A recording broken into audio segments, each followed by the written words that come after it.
Alright, listen up, because I'm about to save you from another night of endlessly scrolling through your game library, pretending like you don't own 400 games you've never played. Some games take hours to get good.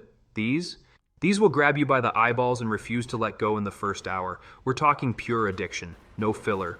Let's dive into 20 linear games you'll be obsessed with after the first hour. And trust me, if you don't fall in love with these games, you might actually be a robot. Let's go.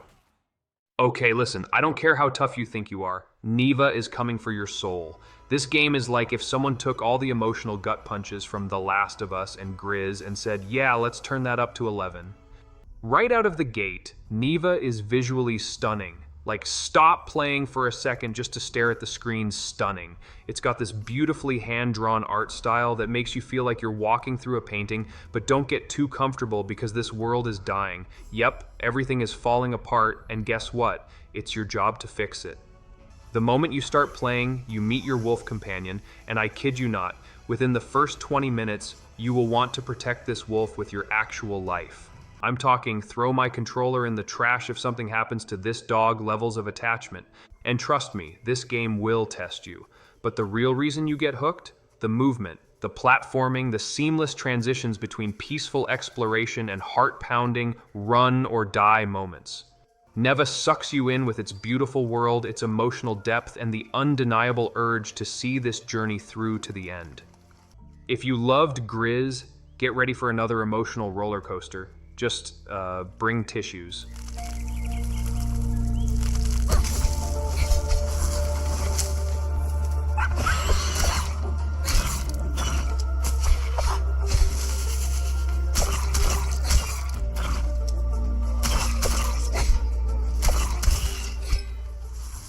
You ever wonder what happens if you take Dark Souls, mix in some ridiculous kung fu action, and throw in a giant magic staff?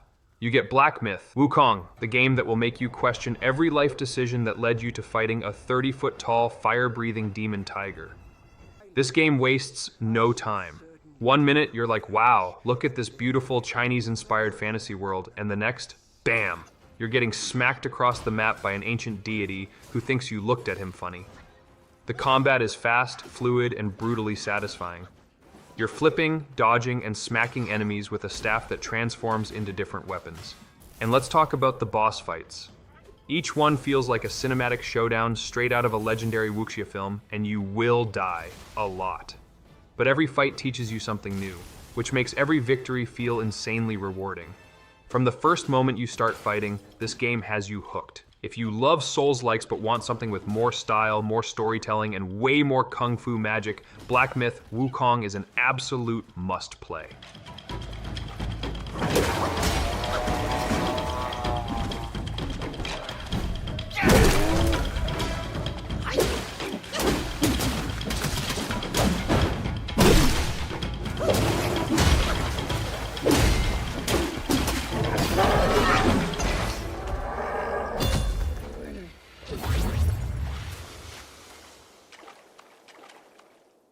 If you have a best friend, a partner, or literally anyone willing to play games with you, It Takes Two is an absolute must. And if you don't have anyone, well, good luck convincing a random stranger to play because this game literally won't let you play alone. It's a co-op only game, and it's the most fun you will ever have with another person while screaming at them for messing up a jump. The story? A divorcing couple magically transformed into tiny dolls and forced to work together to fix their relationship. The gameplay? Every level is different. 1 second you're flying through the air on a fidget spinner, the next you're battling a vacuum cleaner to the death. The creativity in this game is off the charts, and from the first moment it just feels magical. It's charming, it's chaotic, and it's so ridiculously fun that you won't want to stop playing. Just maybe don't play with someone you're actually breaking up with. Could get awkward.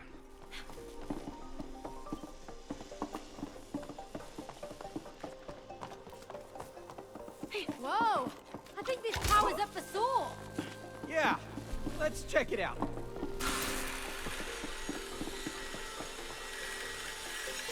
Whoa!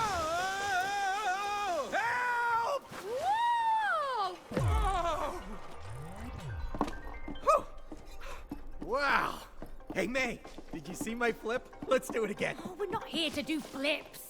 Oh, no, you're right. You ever watch a horror movie and think, man, why do these people always make the worst decisions? Well, congratulations, Still Wakes the Deep lets you be that idiot making those bad decisions. Except now, it's on an isolated, rust-covered oil rig in the middle of the ocean, and oh yeah, something is down there. And it is not friendly. From the moment you step onto this rig, you know something's horribly wrong. The power flickers, the wind howls, and the whole place creaks like it's about 5 minutes away from sinking into the abyss. And then, just when you think, hey, maybe I can just chill and wait for rescue, bam!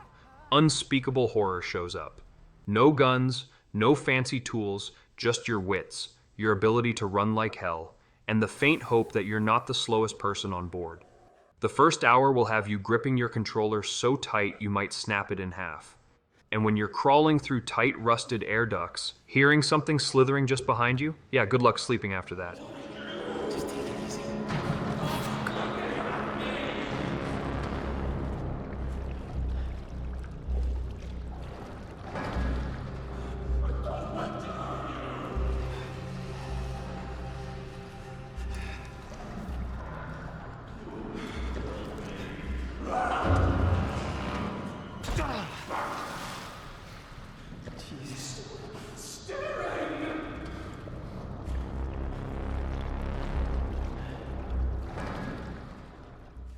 If you've ever wanted a game that makes you feel pure joy and soul-crushing despair at the same time, Ori and the Will of the Wisps is here to deliver.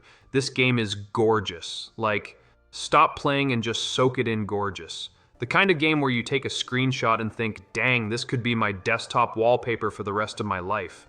You play as Ori, a tiny glowing spirit with big dreams and even bigger acrobatics. This game wastes no time pulling you in with its smooth platforming, heart-wrenching story, and some of the best music you'll ever hear in a game. But don't let its beauty fool you. This game is hard. One moment, you're floating through the air, dodging obstacles like a pro, and the next, you're dying 40 times in a row, questioning every life choice that led you here. And then there are the chase sequences. Oh my god, these will have your heart pounding like you just ran a marathon. By the end of the first hour, you'll be fully obsessed, partly because of how fun it is, and partly because you can't leave Ori to suffer alone. You're in this now.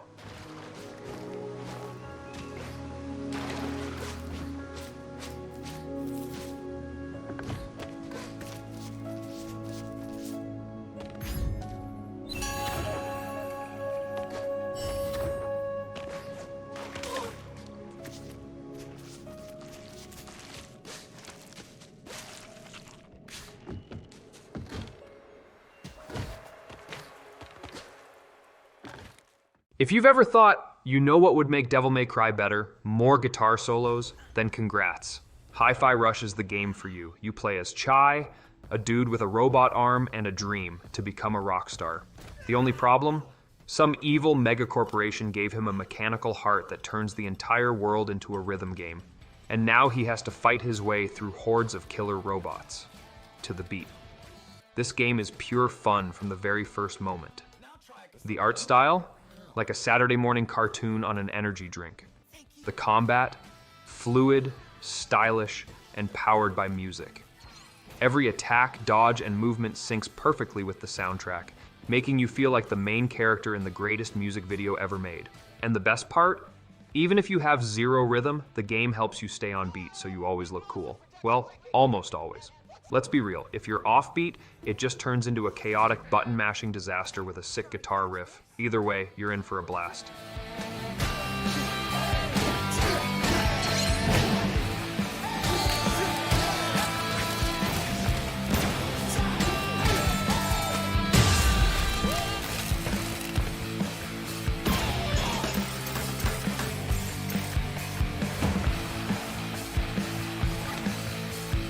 And now, what am I supposed to do?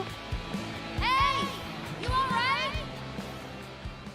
If you've ever watched a kung fu movie and thought, yeah, I could totally do that, Sifu is here to remind you that, actually, you cannot.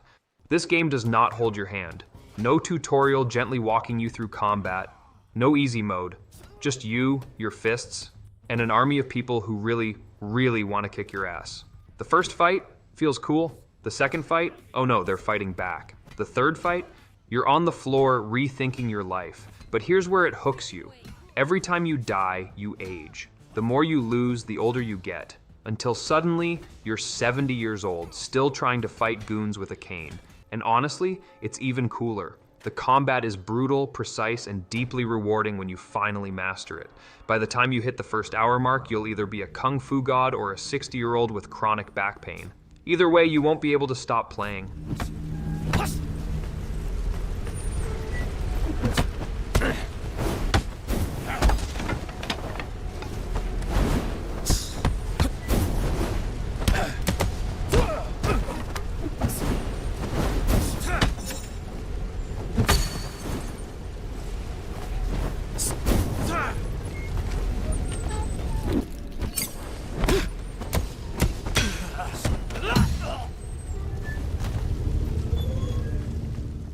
You ever have one of those dreams where you're being chased and no matter how fast you run, something is right behind you? Yeah, Little Nightmares captures that feeling perfectly. You play as Six, a tiny kid in a yellow raincoat trapped in the absolute worst Airbnb of all time. Every single thing in this game is designed to make you feel small, vulnerable, and constantly in danger. The world is massive, the enemies are grotesque, and the sound design will make your skin crawl. From the very first few minutes, this game sinks its teeth into you. The atmosphere? Incredible. The tension? Unbearable. The moment you realize that hiding under a table doesn't actually mean you're safe? Terrifying.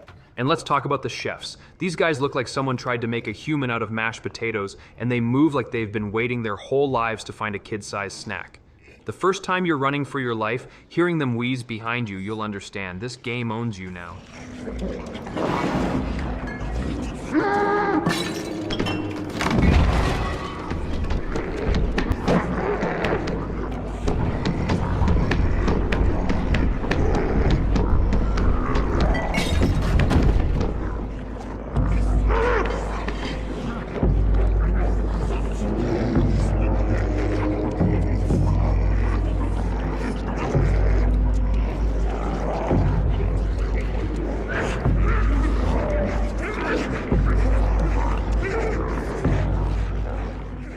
Next, we have Silent Hill 2 Remake, a game that doesn't just scare you.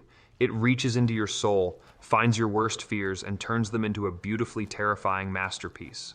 You play as James Sunderland, a man who gets a letter from his dead wife, which is already a massive red flag, telling him to come to Silent Hill. And because this is a horror game, he actually goes. Within the first 5 minutes, you'll realize this town has exactly two things: fog and trauma. The first hour, it's a slow, creeping nightmare. The fog makes sure you never quite see what's ahead. The soundtrack, so eerie, you'll start hearing it in your sleep. And the monsters, horrifically symbolic of James's past mistakes, except you won't be thinking about that because you'll be too busy running. And then there's Pyramid Head. The moment you see this 7-foot-tall horror casually dragging a gigantic butcher's knife like it's a pool noodle, you'll know you have made a grave mistake. But it's okay. By the time you finish the first hour, your sanity will already be in shambles. So what's another few hours of psychological torment?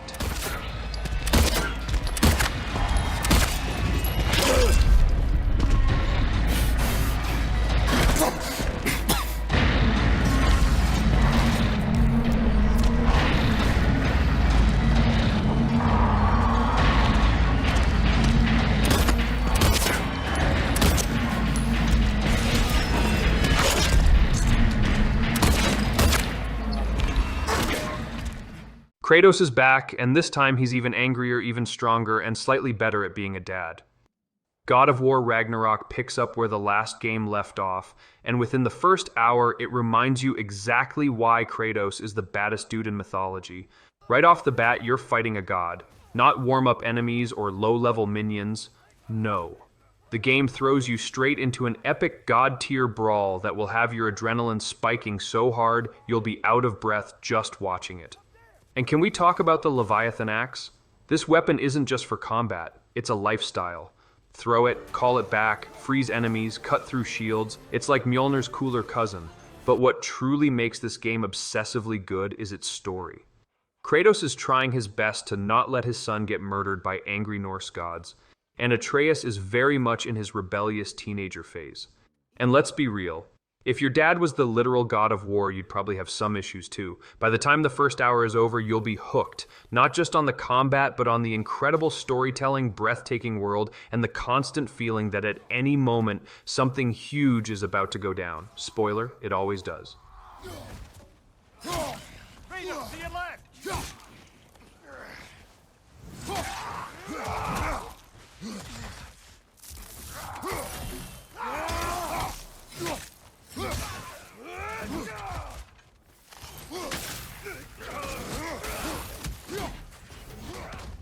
If you've never played The Last of Us, let me warn you. The first hour of this game will ruin you. You might think you're about to play a fun zombie survival game. Nope. Naughty Dog didn't make a game, they made an emotional assassination attempt. It starts off innocent. Joel, a regular guy, chilling with his daughter. Then boom, all hell breaks loose. The world collapses, the military goes full shoot first, ask questions never, and within minutes you realize this is not a game about zombies. This is a game about pain. The first hour isn't just tense, it's gut-wrenching. The chaos, the destruction, that scene, you'll know the one. It all hits so hard that by the time you meet Ellie, you're already emotionally invested. And then the real game begins. Brutal combat, resource scavenging, and trying to keep a sassy teenager alive while every living and undead thing in the world wants to eat you. It's a wild ride, and once you start, you won't stop. Not because you want to, but because Ellie and Joel own your soul now.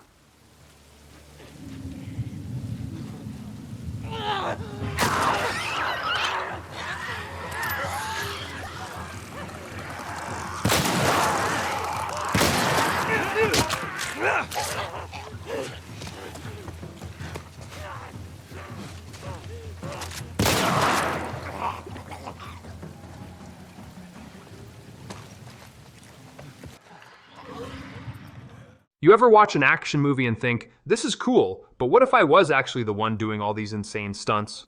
Well, congrats, Uncharted 4 lets you live out that fantasy with extra explosions. Nathan Drake is back, and this time he's older, wiser, and just kidding, he's still diving headfirst into near-death experiences every 5 minutes. From the very first hour, you're thrown into death-defying climbs, high-speed chases, and gunfights that feel like they belong in a Michael Bay movie. But it's not just about the action. This game has heart. The chemistry between Nate and Elena, immaculate. The brotherly banter with Sam, top tier. The story, so good you'll feel guilty for skipping dinner just to play one more chapter. And let's talk about the graphics. This game looks so good it might trick you into thinking real life is low res. Whether you're exploring ancient ruins or getting shot at on a moving train, you'll be completely hooked. And let's be honest, you're here for the set pieces. Because when Naughty Dog decides to throw you into yet another collapsing building, you won't even be mad. You'll just be grinning like an idiot.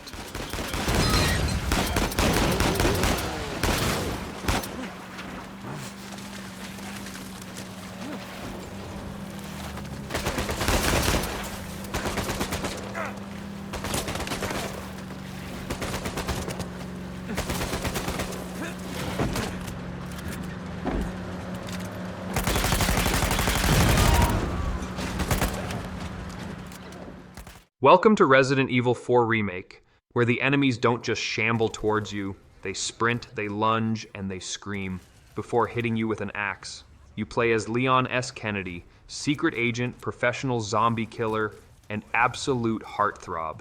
His mission? Save the president's daughter from a creepy cult in rural Spain. The catch? Everything in this village wants to murder him. The first hour sets the tone immediately.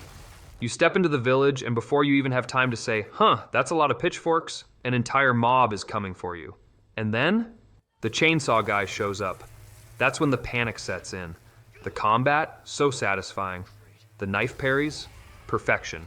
The atmosphere, a constant mix of oh cool and oh god no. And let's not forget Leon's legendary one-liners. He may be fighting for his life, but he always has time for sass. By the time you survive the first village ambush, you'll be sweating, shaking, and ready for more. Because in this game, the only thing scarier than what's chasing you is how badly you want to keep playing.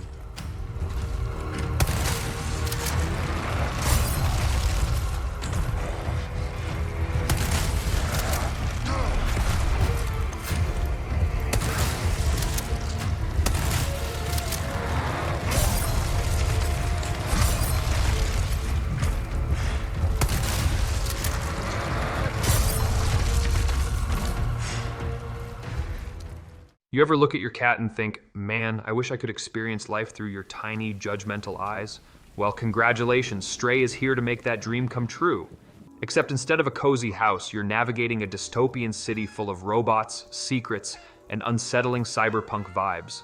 The first hour of this game is a roller coaster of emotions. It starts with you, the cutest cat in gaming history, chilling with your feline buddies, and then bam, you fall into a creepy underground city separated from your friends. Cue sadness. But don't worry, because soon you'll meet B12, a tiny drone who helps you communicate with the city's robotic inhabitants, some of whom definitely have trauma. The movement? Fluid. The atmosphere? A mix of awe and oh no. The ability to scratch furniture just for fun? Absolutely vital. And when you first encounter the creepy little Zerks, aka tiny robot flesh-eating nightmares, that's when the real tension sets in. But here's the thing, you're not just playing a cat, you are the cat. You think like a cat, move like a cat, and cause chaos like a cat. And somehow, it's one of the most immersive, emotional, and addictive experiences you'll ever play. By the first hour, you won't just be invested, you'll be meowing at your screen.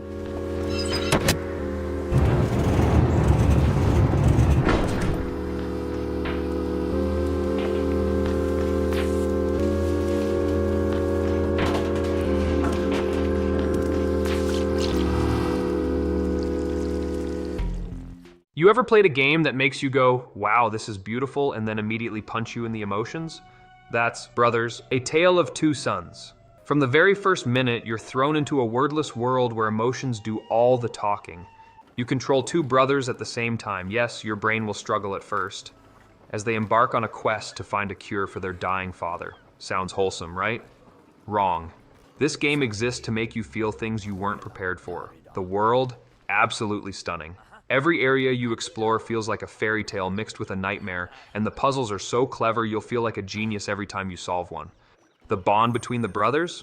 Impeccable. Even though they never say a word in English, you'll get so attached that by the time the really emotional stuff starts happening, you'll be reconsidering your entire life.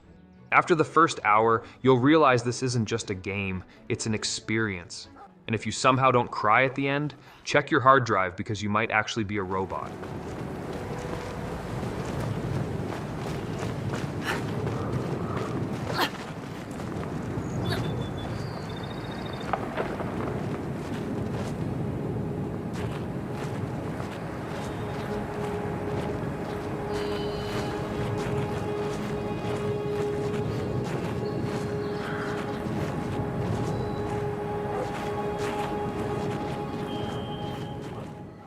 Sometimes a game doesn't need guns, explosions, or a villainous monologue.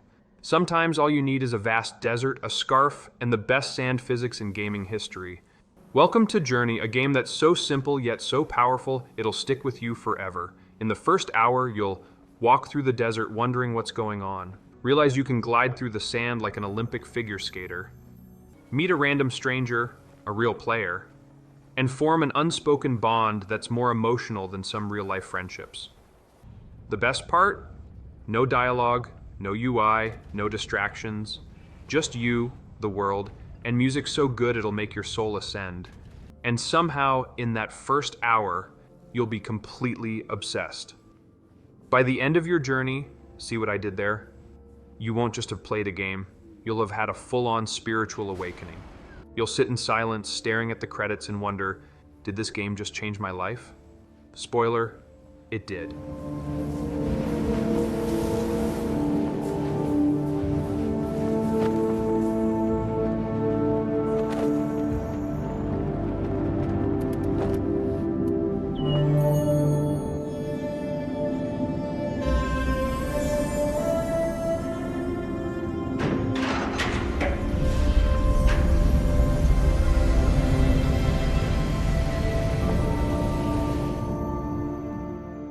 Control is what happens when someone says, what if SCP lore was turned into the best supernatural action game ever? Within the first hour, you'll realize this is not a normal job interview. You play as Jessie Faden, who enters the Federal Bureau of Control looking for answers about her past.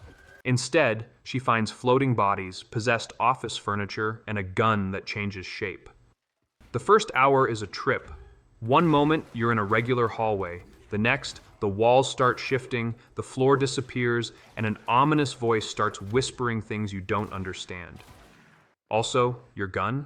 It doesn't need ammo. It just morphs into different forms, and every shot feels like it has the power of a small nuclear bomb.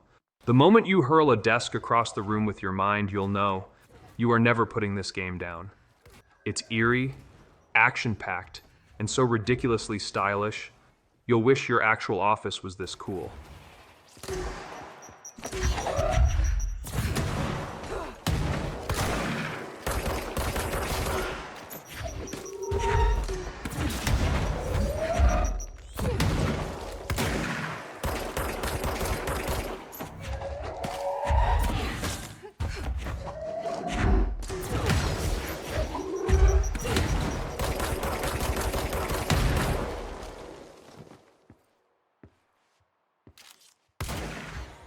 Alright, let's be real. If you haven't wanted to be Indiana Jones at some point in your life, I don't know what to tell you. Maybe you just love paying full price for museum tickets instead of stealing ancient relics like a true adventurer. But in Indiana Jones and the Great Circle, you get to be Indy, whip, hat, and all. And the best part? It's made by Bethesda, so you know it's going to be big, cinematic, and filled with oh crap moments. From the first scene, this game throws you into high-stakes action. You're running from Nazis, escaping collapsing temples, and solving puzzles that make you feel smarter than you actually are. And unlike Uncharted, where Nathan Drake just casually climbs like Spider-Man, Indy actually struggles. You'll feel the weight of every jump, the tension of every escape, and the absolute panic when something inevitably goes horribly wrong. It's got that perfect mix of storytelling, puzzle solving, and punch-first-ask-questions-later combat. If you love adventure games but wish they had more archaeology and less moral ambiguity, this is going to be your jam.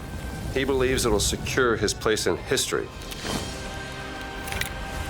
I'll have to study it some more. A circle must be complete to what? There's always a trigger.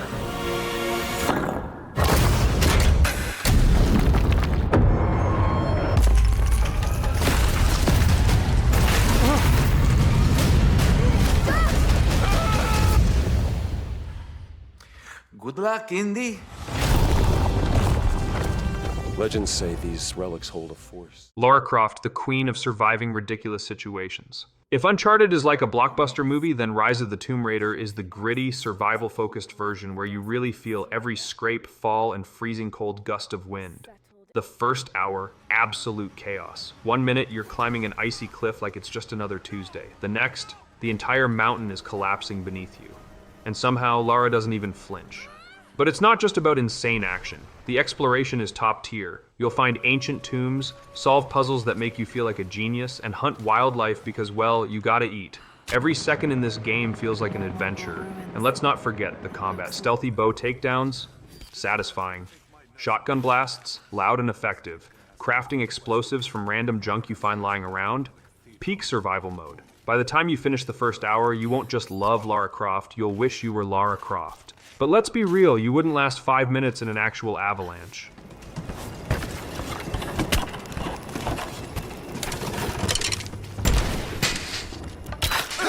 What was that?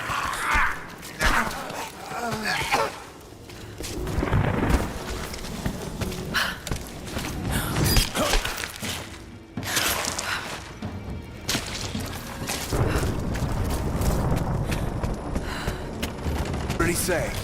It's not his call, but he's gonna put a recommendation in for us both. Alright gamers, prepare yourself because Grizz isn't just a game, it's an emotional experience wrapped in the most gorgeous art you've ever seen. If Studio Ghibli and a watercolor painting had a baby, and that baby decided to emotionally wreck you in under an hour, this would be it. You start the game as Grizz, a young woman who's lost in a world that's quite literally crumbling beneath her. No words, no exposition, just raw, visual storytelling that hits you straight in the soul. You don't even know what's happening at first, but trust me, your heart already does. The first hour, absolute magic.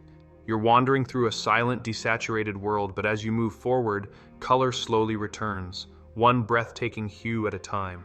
First blue, then red, then green. It's like the world is healing alongside you. And the music? Oh, buddy, it's so good it should come with a warning label. May cause existential reflection. Grizz is proof that games can be art, therapy and storytelling all at once. So go ahead, dive in. Just make sure you have tissues nearby because trust me, you're gonna need them.